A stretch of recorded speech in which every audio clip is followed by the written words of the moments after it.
జై శ్రీకృష్ణ. నీళాతుంగస్తనగిరి తటీ సుప్తముద్బోధ్య కృష్ణం పారార్ధ్యం స్వం శృతిశతశిరసిద్ధమధ్యాపయంతి స్వోచ్ఛిష్టాయాం స్రజినిగళితం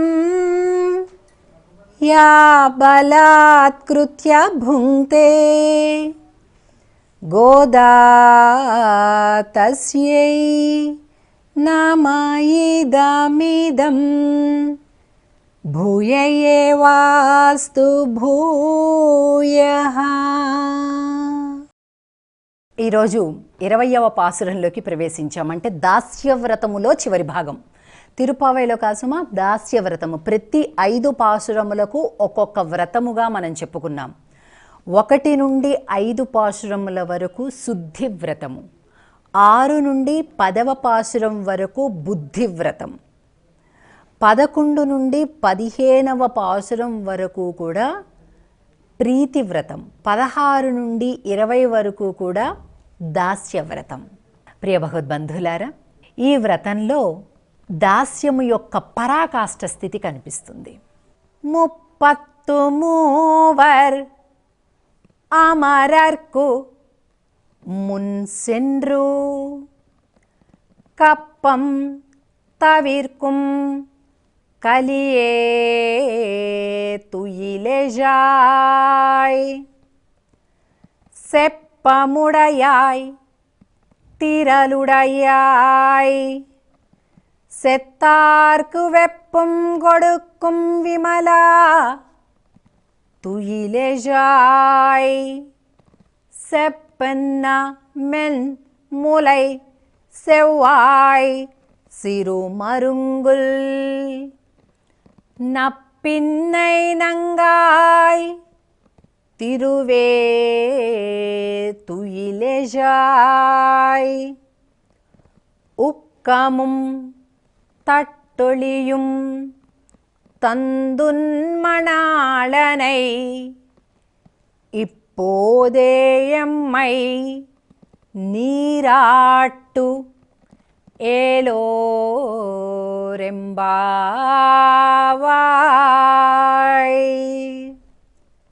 33 అమరర్కు మున్సెన్రు. ఇక బాణాలు సంధించటం మొదలుపెట్టారు గోపెమ్మలందరూ కూడా.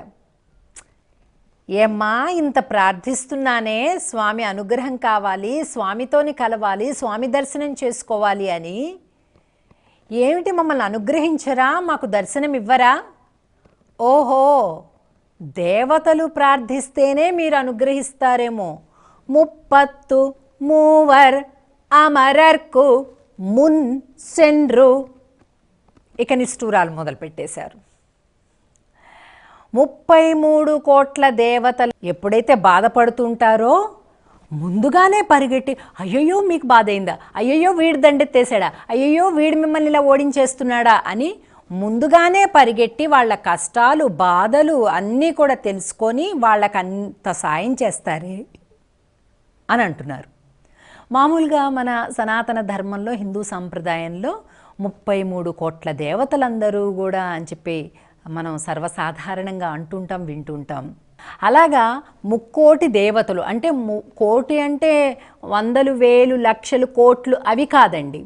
కోటి అంటే వర్గము అని అర్థం. 33 వర్గముల దేవతలు ఉన్నారన్నమాట. అందులో 12 ఆదిత్యులు అంటే 12 మంది అదితి కుమారులు ఆదిత్యులు, 11 రుద్రులు 11 మంది రుద్రులు, ఆ తర్వాత 8 వసువులు, ఆ తర్వాత అశ్విని దేవతలు, మొత్తం 33. ఈ అంటే ఇప్పుడు మనుషులు అనేది ఒక వర్గం అండి, చెట్లు ఒక వర్గం. అలా దేవతలలో 33 వర్గాలు ఉన్నాయి చూడండి. ఇంకా మనం మాట్లాడుకుంటే రకరకాలన్నమాట, ఎన్ని లోకాలు, ఎన్ని రకాలైనటువంటి వర్గాలకు చెందినటువంటి దేవతలు ఎందరో ఉన్నారండి. అంత అసలు బ్రహ్మాండం గురించి, సృష్టి గురించి ఇప్పుడు మనం తెలుసుకోవాల్సింది ఏం లేదండి, అంతా కనుక్కొని పెట్టేసే ఉంది వేదజ్ఞానంలో. దాన్ని ప్రాపర్గా చదివి అర్థం చేసుకొని ఎలా ఉంది ఏంటి ఆ తత్వం ఏంటి, వాళ్ళ యొక్క ముఖ ఆకారాలు ఎలా ఉన్నాయి, వాళ్ళ నడక ఎలా ఉంది, వాళ్ళ శక్తి ఎలా ఉంది, వాళ్ళ సమర్థత ఎలా ఉంది, వాళ్ళ బుద్ధి ఎలా ఉంది, ఇవన్నీ కూడా ఇవే చెప్పింది మన శాస్త్రాల్లో ఉన్నటువంటి విషయాలన్నీ ఇవే. కాబట్టి ఈ 33 కోట్ల దేవతలకు ఎన్నోసార్లు రాక్షసుల బారి నుండి కష్టం రావటం, స్వామి వెళ్ళి వాళ్ళని కాపాడుతూ ఉండడం, ఇవన్నీ కూడా మనం సర్వసాధారణంగా వింటూనే ఉంటాం. అలా దేవతలకైతేనేమో ముందే వెళ్ళి సాయం చేస్తారా వాళ్ళు అడిగి అడగకుండానే? మాకు మనుషులమనా స్వామి ఏంటి మా మీద చిన్న చూపు? ఓహో వాళ్ళు పురుషులు కాబట్టి సాయం చేస్తావేమో, మేము స్త్రీలం కదా అందుకే చిన్న చూపు చూస్తున్నావా మమ్మల్ని? అమరులకే సాయం చేస్తావా, మనుషులకి సాయం చేయవా, పురుషులకే సహాయం చేస్తావా, స్త్రీలకు సహాయం చేయవా అంటూ ఇక బాణాలు మొదలు పెట్టేశారండి. 30 மூவர் அமர் அர்க்கு முன் சென்று கப்பம் தவிர்க்கும் కలియే తుయిల్ ఎజాయ్. స్వామి, రుజుస్వభావం కలిగినటువంటి వాడివి కదా నువ్వు.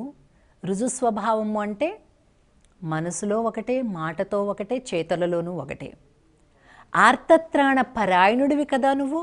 ఎవరైనా ఆర్తితో ఒక్కసారి నిన్ను తలిస్తే చాలు వీళ్ళకంటే ఎక్కువ ఆర్తి నువ్వు పొందుతావు కదా, అది కదా నీ స్వభావం. మరి ఎందుకు మా యందు అనుగ్రహం కలగడం లేదు స్వామి నీకు అని ప్రార్థిస్తున్నారు.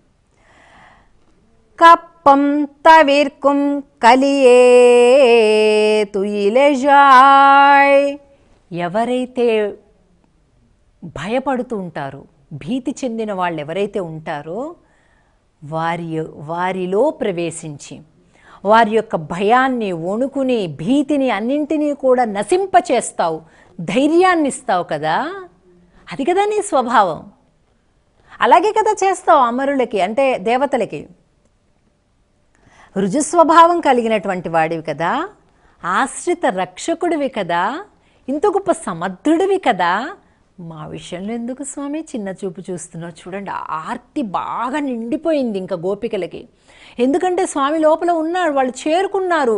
ఇంతకాలం పెద్దలు ఆపుతున్నారు. కృష్ణనామ స్మరణ లేకుండా, కృష్ణ భావం లేకుండా, కృష్ణ దర్శనం లేకుండా క్షణకాలం పాటు కూడా బతకలేరు వాళ్ళు. అంత పిచ్చి ప్రేమ, అంత ప్రేమ కలిగినటువంటి వాళ్ళు ఇంటిలోని పెద్దవాళ్ళు ఆపడం చేత ఇంతకాలం నేలమాణిగల్లో దాచేశారు, వాళ్ళని కట్టేశారు లిటరల్లీ. అలాంటి స్థితి నుంచి ఏదో భగవద్ అనుగ్రహం కలిగి తప్పించుకొని అంత చలిలో రాత్రంతా నిద్ర లేకుండా అందరినీ కలుపుకొని ఆరాటంగా ఇక్కడికి వస్తే నువ్వు లోపలలా పడుకొని అసలు మా మీద ధ్యాస లేదా నీకు? మేము ఇంత ఆరాటపడుతున్నాం, నీకు మా పైన ప్రేమ కలగడం లేదా? అంటే మేము నువ్వు కావాలని ఎంత కోరుకుంటున్నావు, మేం కావాలని నువ్వు అంత కోరుకోవడం లేదా అంటున్నారు. చూడండి ఎంత ప్రేమను.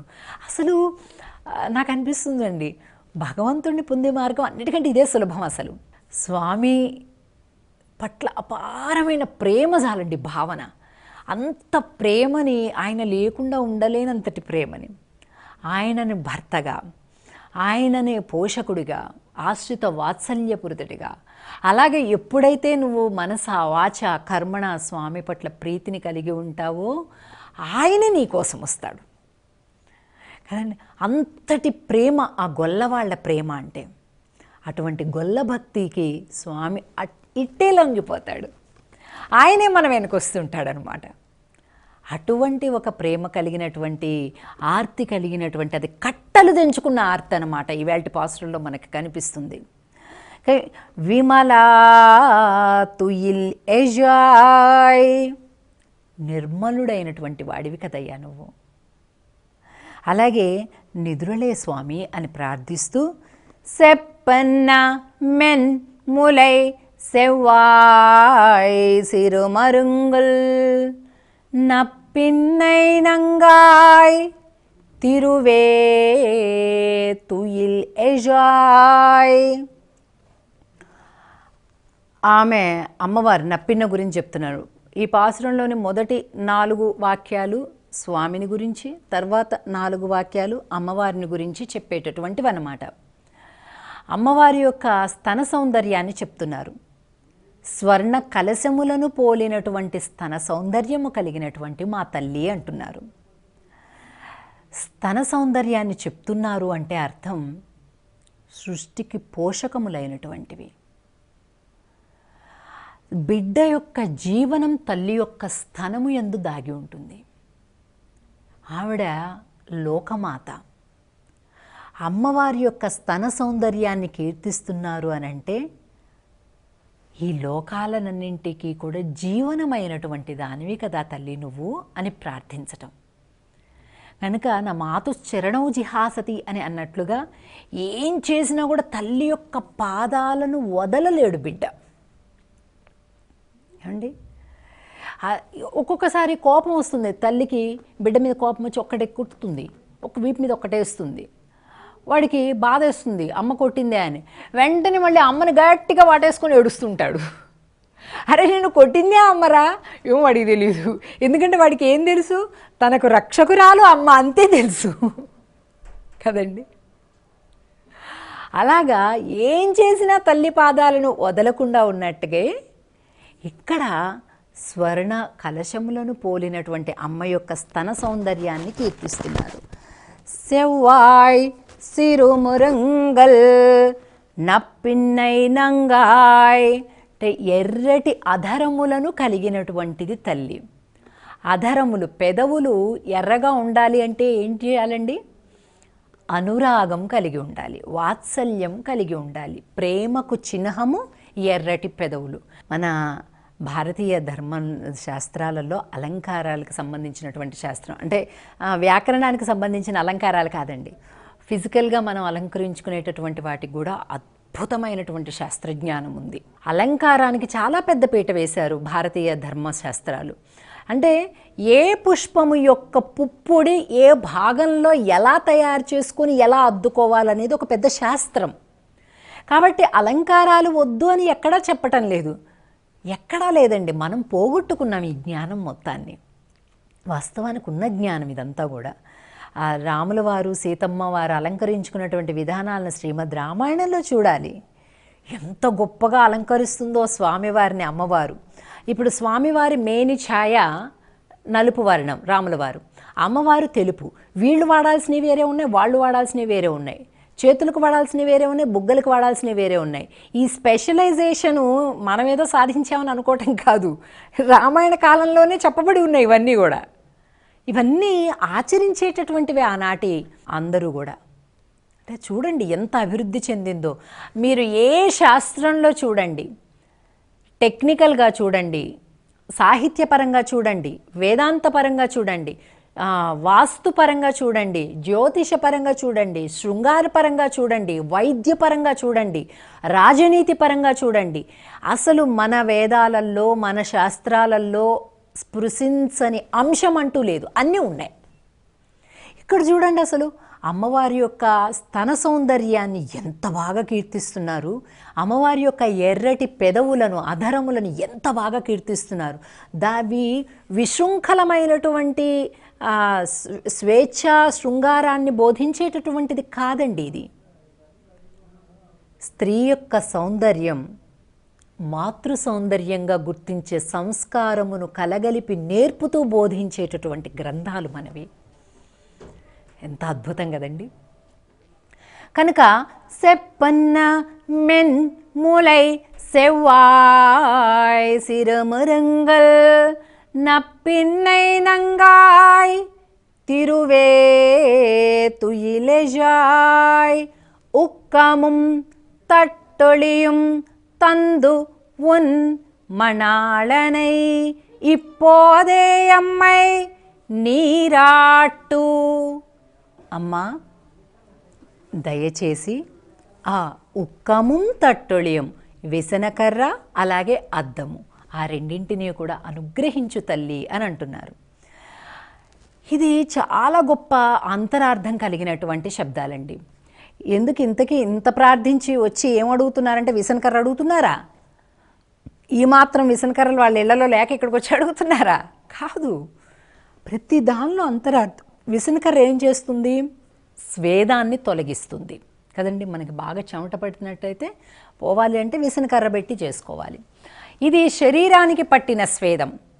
అలాగే ఆత్మకు పట్టే స్వేదం ఉంటుందండి. ఆత్మకు పట్టే మలినాలు ఉంటాయి. ఏంటది? అహంకారం. నేను కదా ఇది, నేను కదా చేస్తున్నాను అని అహంకారం కలుగుతుంది. అవి తొలగాలి అంటే ఏం చేయాలి? నమః. మనకి ప్రతి నామంలో చివర నమః నమః నమః అని ఉంటుంది. ముందే ఉంటుంది, నామానికి ముందు ఓంకారం ఉంటుంది. ఓం ప్రకృత్యై నమః, ఓం వికృత్యై నమః, ఓం విద్యాయై నమః. ప్రతిదీ ఓంకారము, మధ్యలో నామము, చివరిలో నమః శబ్దం ఉంటుంది. ఇందులో చెప్పబడినటువంటి ఉక్కమం తట్టొళియం అంటే ఉక్కమం అంటే విసనకర్ర, తట్టొళియం అంటే అద్దం. అద్దం ఏం చేస్తుంది? మన రూపాన్ని తిరిగి ప్రతిబింబింపచేస్తుంది. అలాగా ఓంకారం కూడా ఏం చేస్తుంది? మన ఆత్మ యొక్క అసలు స్వరూపం ఏంటో దాన్ని తెలియచేస్తుంది ఓంకారం. కనుక ఓంకారము, నమః శబ్దము ఈ రెండిటి యొక్క అర్థజ్ఞానం కలిగితే అంతకంటే గొప్ప మరొక ఆత్మజ్ఞానం అంటూ ఏదీ లేదండి. అవును. కనుక అమ్మా మాకు అటువంటి విసనకర్ర అంటే ఎటువంటి జ్ఞానం? నమఃశబ్దాజ్ఞం జ్ఞానం. అంటే ఏంటి? నమః అనేటటువంటి శబ్దము యొక్క అర్థజ్ఞానం. మహా అంటే నేను, నాది. నమః నేను కాదు, నాది కాదు. ఇది కదండి అసలు ఈ భావనేనండి మనం ఈ జీవితం అంతా కూడా సంతోషంగా లేకుండా చేసేటటువంటిది ఏదైనా ఉన్నది అంటే ఇదే. నేను నాది, నేను నాది, నేను నాది, ఇదే పని. ఈ ఒక్క భావన నుంచి కనుక మనిషి బయటికి వస్తేనండి వాడు విశ్వ విజేత అవుతాడు. ఆ నేను నాది అనే ఒక్క రెండు జంజాటాల నుండి గనుక బయటికి వచ్చినట్లయితే పరమాత్మకు దగ్గర అవుతాం. దీనికి ఆత్మజ్ఞానం కావాలి, అంటే ఓంకార జ్ఞానం. ఉక్కముం తట్టొళియం తందు ఉన్ మణాళనై. అమ్మా నీ భర్తను ఇచ్చి ఇటువంటి ఆత్మజ్ఞానాన్ని కూడా మాకు అనుగ్రహించు. ఇప్పోదేయమ్మై నీరాట్టు. అవునా, ఎందుకమ్మా ఇప్పుడు? స్వామితో కలిపి స్నానమాడాలనుంది మా అందరికీ కూడా. తల్లి అనుగ్రహించవా అని. స్నానం అంటే ఏంటి? పరిపూర్ణమైనటువంటి భగవద్ అవగాహన. భగవత్ నామములో, భగవత్ గుణములో, భగవత్ భావములో పూర్తిగా మునిగిపోవటాన్ని స్నానము అని అంటాం. అటువంటి స్నానం కావాలి మాకు, అనుగ్రహించు తల్లి అని ప్రార్థిస్తున్నారు. ఈ 20వ పాసురంలో ఎంత చక్కటి పాసురము. ఇంకా అలాగే 21, 22 మనలో ఉండే అహంకారాన్ని పూర్తిగా తొలగింపచేసేటటువంటి పాసురాలు. తిరిగి కలుద్దాం. జై శ్రీకృష్ణ. ఆండాళ్ తిరువడిగళే శరణం.